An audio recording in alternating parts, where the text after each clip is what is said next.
And I don't want to be friends with nobody who don't follow Jesus Christ, babe. We don't want to be friends with you either. The feeling is 100% mutual. I am so glad we are on the same page. Because, bitch, I don't want to be your friend either. No, I don't respect your religious beliefs or agree with them. I respect your right to have them. I respect your right to express them. I respect you as long as you respect me. I don't respect your right to tell me I'm an evil person. I don't respect your right to tell me that I'm going to hell. I don't respect your right to impose your beliefs on me. I do not respect ignorance. I do not respect brainwashing. I don't respect cults. I don't respect hatred. I don't respect bigotry. I don't respect misogyny. I simply don't respect your religion, and I don't have to. Because so many people think that they can fornicate, that they think, oh, I'm in love, and that's my man. You and your man going to hell.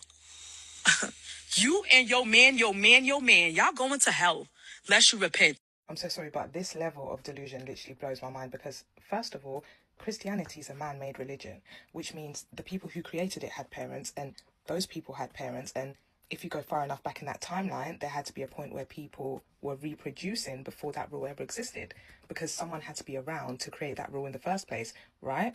So that leads to my next question. If sex before marriage is a sin that sends people to hell, then what happened to the generations of people that lived before that rule ever existed? And you know what? Now that I think about it, your church, the one you rely so heavily on, only exists because people had sex before marriage.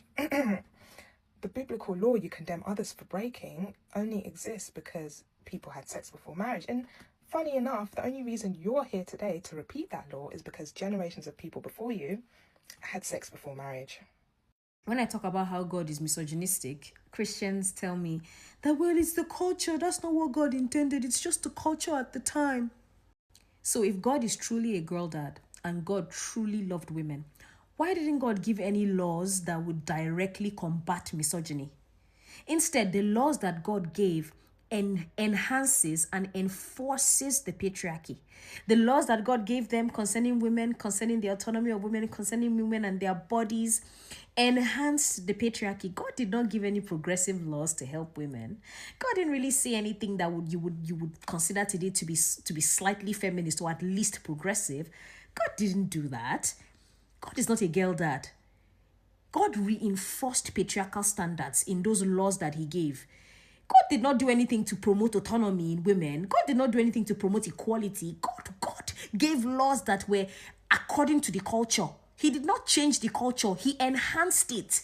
God enhanced the culture of patriarchy. And I want you guys to understand that God did that, okay? And that's okay.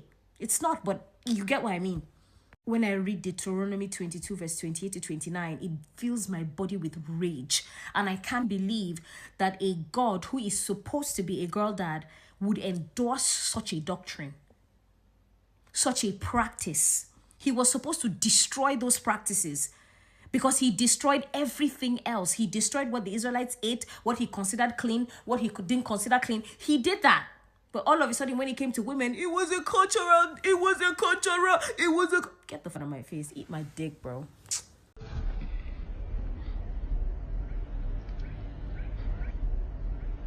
I will not respect a sexist, homophobic religion which supports slavery.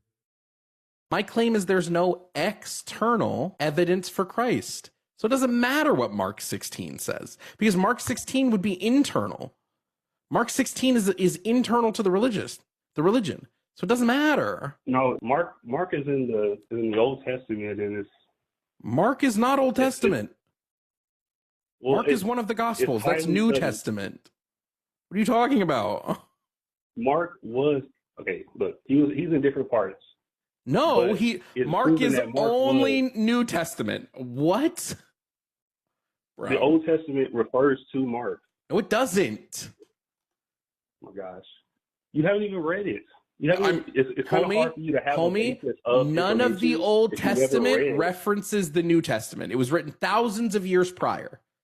None of the Old Testament references the New Testament in any way, shape, or form. The Old Testament doesn't reference the resurrection. No. Okay. All right. Well, I mean, you haven't done much research. I promise you, I know more about the Bible than you do. You thought Mark was Old Testament. Don't play with this game with me. You literally said Mark was Old Testament, and you want to have a conversation with me about understanding of the Bible, and you claim Mark is Old Testament? Mark is one of the Gospels.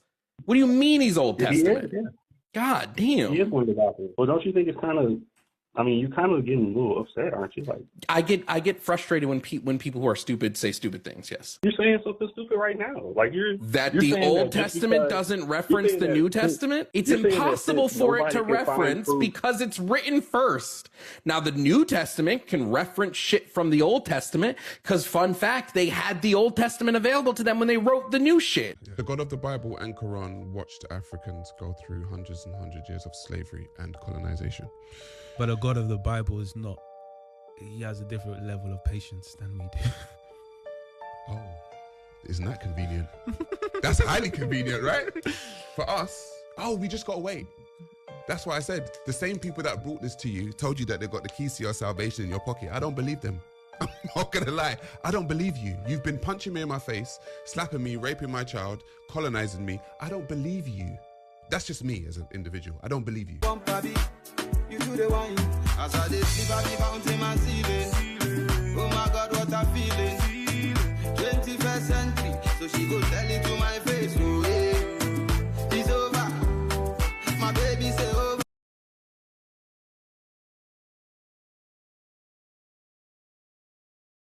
A motherfuckers be like, God is beyond man's understanding. But let me tell you about God though.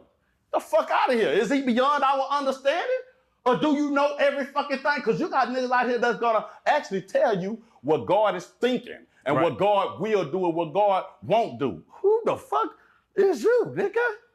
No, it's like this. God told me to take, God ain't tell you a bitch ass thing because he got my number directly, whole ass nigga. So look, if God is all that, the Smack. fuck is we talking about, nigga? Smack. Do you fuck up on my face? Smack. And this is not brought to you by Gatorade, but it should be, bitch ass nigga. And before I go to bed, riddle me this. How does a soul burn? How does a spirit burn? A lot of black people suffer from religious psychosis, but we don't talk about it enough. During slavery, our ancestors were powerless. They couldn't vote, they couldn't own anything, they couldn't fight back without being unalive. When people are that powerless, the mind looks for somewhere to place hope. So we were given religion. This is a belief that says, be obedient, suffer quietly. Your reward will come later in heaven after you pass away. I understand something. For a person who had no power, believing in God would eventually fix things, might have helped them survive mentally. But the problem is, now in modern times, our people respond to problems the same way. You got bad habits, God gonna fix it. No discipline, God gonna fix it. The devil trying to test me. The demons in spirit jumped into this person and into that person. Every situation turns into prayer or blame on a mythical entity instead of personal responsibility and accountability, right? Listen, believe what you want to believe, right? That's your business. But if your belief system got you waiting instead of working, praying instead of planning, hoping instead of building, then it's not empowering you. It's pacifying you. And at some point, we got to stop saying, God gonna make a way, and start saying, I'm gonna make a way. I'm a friend of pedophiles as a preacher of the gospel that will bring them out of that grotesque sin, right? So I'm a friend to pedophiles because Christ was a friend to sinners. Someone check bro's hard drive now, because there's something there. Imagine being the type of person who would rather be friends with a PDF than with an immigrant. Imagine being the type of person who would rather be friends with a PDF than an atheist or someone with a different political view. Imagine being willing to use the Bible to advocate for the equity, comfort, stability, and justice of a PDF and not use it to do that for an immigrant or for a black person.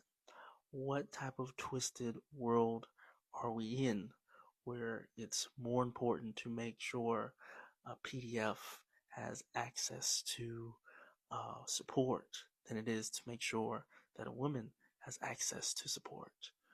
It's a sick and twisted world in this strange modern Christianity that we have. The doctrine of Christianity has primed people for abuse. The idea that in order to ascend to greatness, right, in order to truly live a Christian life and really get into your walk with God, you must suffer. The idea that you have to suffer in order to be a good Christian is genuinely a ploy to make you complacent in your suffering. The entire construction of the Bible is genuinely one massive abusive relationship. The idea of God taking away everything that you have so that you can come to him, is that not an abuser isolating you from your community and your friends so that you have no one but him? An abuser working things out so that you are left with nothing, hurting you, abusing you, and demolishing your life just to present himself as the knight in shining armor that's going to come and save you from all of the problems that he has caused. It's really crazy. And you better keep fucking going.